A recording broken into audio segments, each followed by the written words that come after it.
লেখা আছে কোরআন তো কয় শয়তান মিলে কোরআন পরে লিখেছে। যেটা আদি কোরআন ছিল সেই কোরআন বদরের যুদ্ধে পুড়ে ছাই হয়ে যায়, জেনে রাখুন। ইতিহাস আমার কাছে আছে, পিকে হিটলার লেখা ইতিহাস আমার কাছে আছে।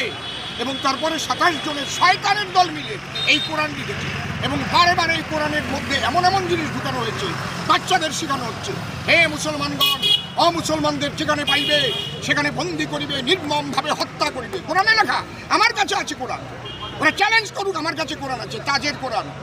ওই কোরআন পাওয়া যায় না গরু না খেলে। 21,000 টাকা বিল হয়েছিল কার্নিভাল নার্সিংহোমে, সেই টাকা আমি দিয়ে বাংলাদেশ থেকে কোরআন কালেকশন করেছি। আমি জানি না সেই কোরআন কার কাছে আছে কিনা। পরিষ্কার লেখা আছে, হে মুসলমানগণ, অমুসলমানদের যেখানে পাইবে সেখানে বন্দি করিবে, নির্মমভাবে হত্যা করিবে।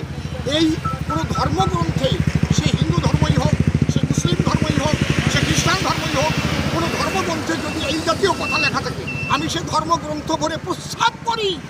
সে ধর্মগ্রন্থ আমি যখন তখন পুড়িয়ে ফেলতে পারি। মানবতা বিরোধী সেই ধর্মগ্রন্থ। এইভাবে শিক্ষা দিয়ে আজ বাংলাদেশে হিন্দুদের উপর অত্যাচার করা হচ্ছে, মা বোনদের উপর অত্যাচার করা হচ্ছে। দীপু দাসকে জ্যান্ত পুড়িয়ে মারা হলো। এটা কোনো মানবতার কাজ?